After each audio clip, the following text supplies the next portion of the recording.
Hi, welcome to the show. And we're talking about uh, this Al Jazeera article. Now, this paper is banned, or this news outlet is banned from Israel. They got removed from the West Bank uh, last year, I believe it was. And it's this interesting story. Um, Australia probes suspected foreign funding of anti-Semitic attacks. Because there's been a lot of these weird attacks, and it does seem strange because it's just the perfect sort of setup of basically sort of propaganda attacks, really. It was sort of like all these sort of weird attacks came along, and then, so like there was this thing with a caravan full of explosives just turned up.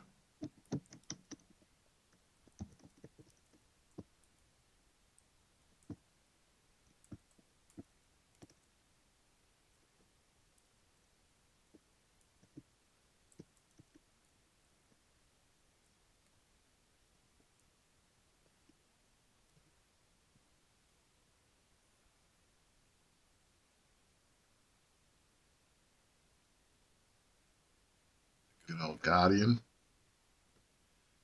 So a caravan laden with explosives found in Greater Sydney. Yeah, this was about, I'm going to say a month ago. So more than 100 terrorists terrorism police investigating after discovery was made earlier this month.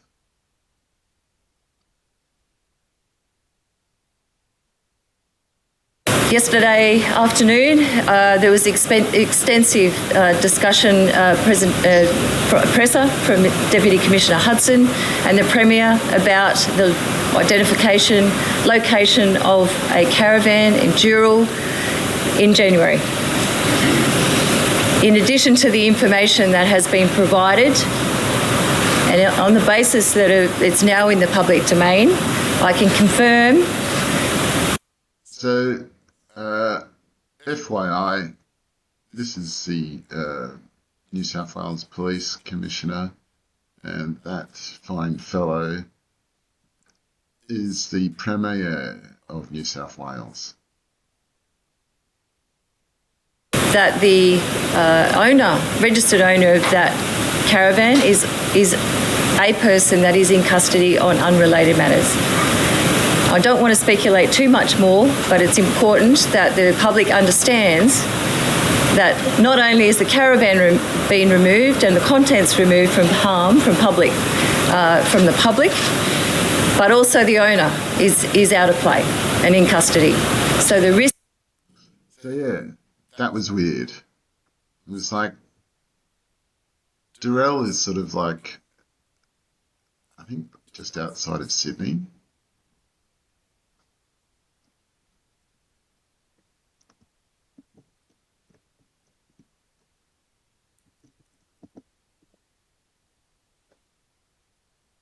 Oh, it's a suburb of Sydney.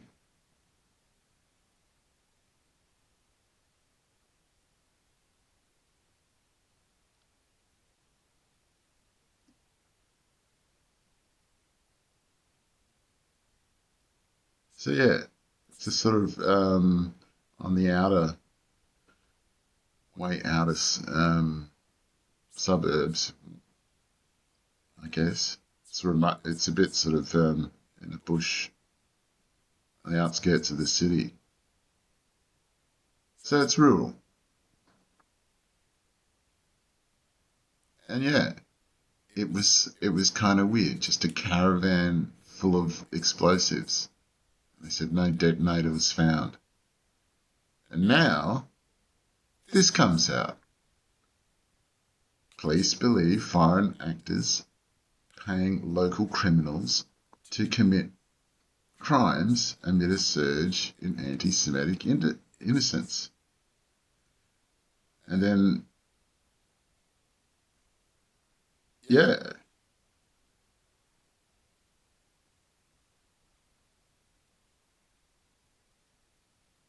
So, and then these idiots have their little anti-Semitism, say no to hate rally. All the Zionists. And basically this is an attack. This is a psyop on pro-Palestinian protesters, the pro-Palestinian movement, and an Islamophobic attack on Australia's Muslim community. And the media jumped on board with that one. They totally jumped on board. And they did a psyop.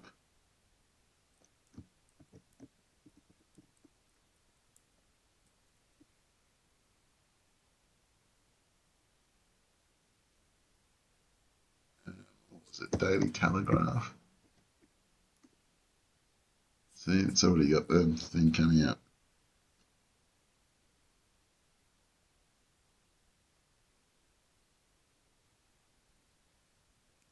So good old crikey.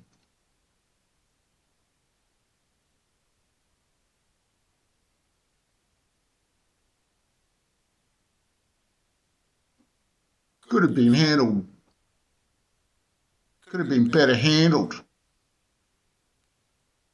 That's a quote from Massery, one of the dickheads from the racist dickheads from Daily Telegraph.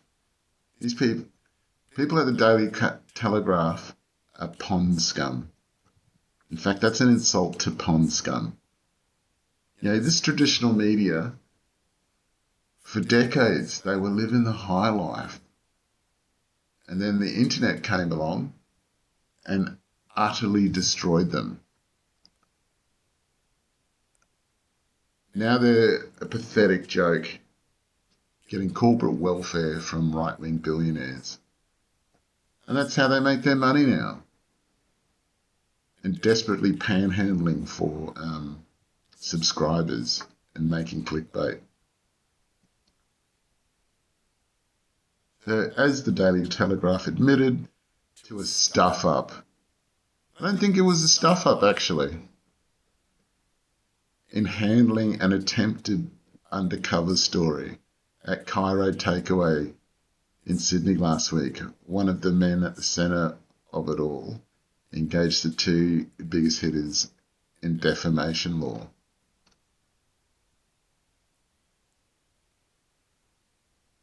Now, pause to read. So this comes from Ben English, the fuckwit editor from the Daily Telegraph. It could have been better handled because I'm a racist prick.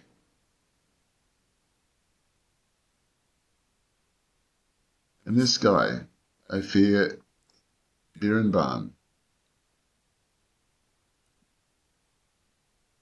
Operation Undercover Jew. So why aren't there more questions asked about this Ophir Birnbaum? Who is this guy? Why does he keep turning up at various protests and these ridiculous undercover psyops? This guy turns up at news conferences and it's just like nobody asks questions. And they attack Muslim people, the Muslim community here, because the Western world is fascist now. And they hated brown people in the past, like myself, as an Aboriginal person, Muslim people, Indian people, any sort of, any particular shade colour. So, yeah. And so they're just it's pretty sketchy. Detectives investigating the anti-Semitic attacks across the country have concluded that foreign actors have been paying local criminals to commit them. Prime Minister Anthony Albanese said on Wednesday, however, he declined to comment on the source of the suspected funding. Israel, Mossad, Shin Bet, the intelligence agencies there, that's what's going on. He knows what's going on. He's the freaking Prime Minister. He knows or has a very good idea of what they're doing. And most probably they admitted to it. And so now is the push to AstroTurf and to produce the manufactured mandate to pass anti-free speech laws or hate speech laws. That's what all this is. So I would suspect, and in my opinion, there is a massive infiltration by Israeli intelligence services into Australian media and government. They talk about don't hate, no hate, and yet, the head of the Australian Jury Council, Council of Australian Jury, said nothing about Elon Musk doing a Nazi salute. He followed the American Jewish lobby. He said, it was just an accident or some bullshit. They couldn't really defend it. And yeah, we're getting psyops. And look at these idiots. Hey, mate, say no to hate. And a stupid smile on their face. How ridiculous. What a bunch of fools.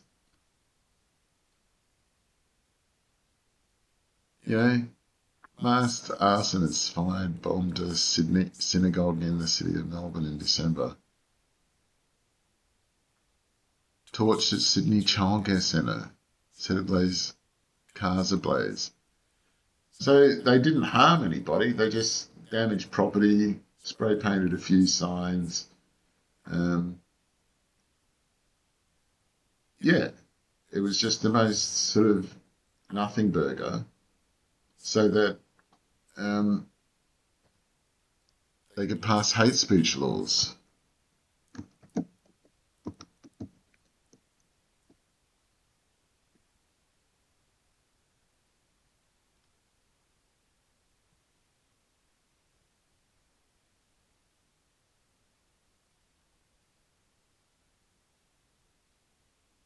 So, yeah.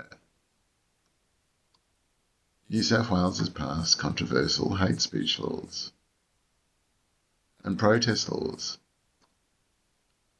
So, yeah, it was a total psyop. And now we've got our rights taken away in New South Wales. What little rights Australia has in free speech. So this is the Australian Human Rights Commission.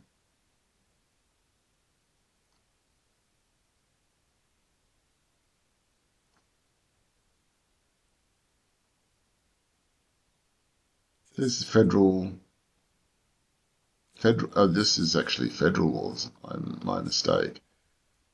So yeah, it's kind of yeah, we're cooked. So what's going to happen if I'm speaking about this issues and I disagree? So what if I say, my reporting here saying it wasn't hate speech, it was a psyop? What happens now? Am I considered in contravention of these hate speech laws?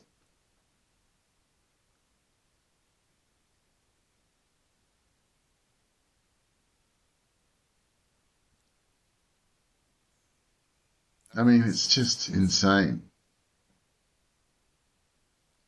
These offences no longer require an intention. The force or violence actually occurs. Instead, it is enough if a person is reckless. See, these are all terms that have to be defined. And that's going to have to be up to the courts to decide. So intent, I believe it's called, in legalese Latin, it's called mens rea. You have actus rea and mens rea. I'm not a lawyer, I'm not giving legal advice. But I think they're, from a legal process, it's just, what is it, two elements to make up, the intent of the act and the intent of the mind. So yeah, you don't even have to have intent. Just got to be reckless.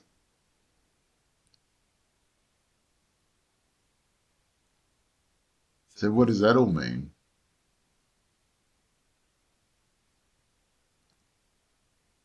New offences, including threatening to use force or violence against protected groups, their members, and close associates,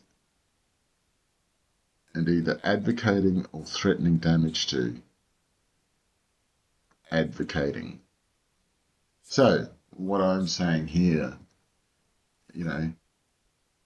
is that advocating?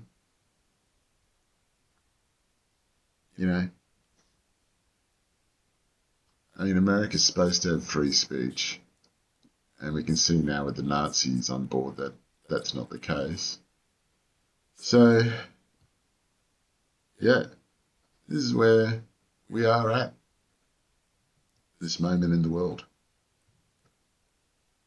Anyway, if you made it this far, yeah, check out some of my other videos and like and subscribe if you like the content, and I'll see you in the next one. Bye.